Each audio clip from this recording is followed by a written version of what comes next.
இங்க ஒரு பொண்ணு பாத்தீங்கன்னா அவ பாய் ஃப்ரெண்டை வீட்டுக்கு கூட்டிட்டு வரா.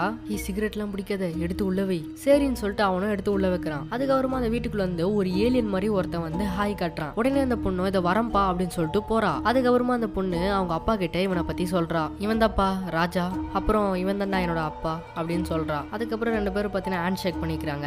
அந்த ஸ்மைலி மாதிரி இருக்க அவங்க அப்பா பாத்தீங்கன்னா அப்படியே அமைதியா போயிறாரு, எதுவுமே பேசாம. அவர் போனதுக்கு அப்புறம் இந்த பையன் கேக்குறான், என்னது உங்க அப்பா மூஞ்சில ஏதோ மாஸ்க் மாதிரி இருக்கு.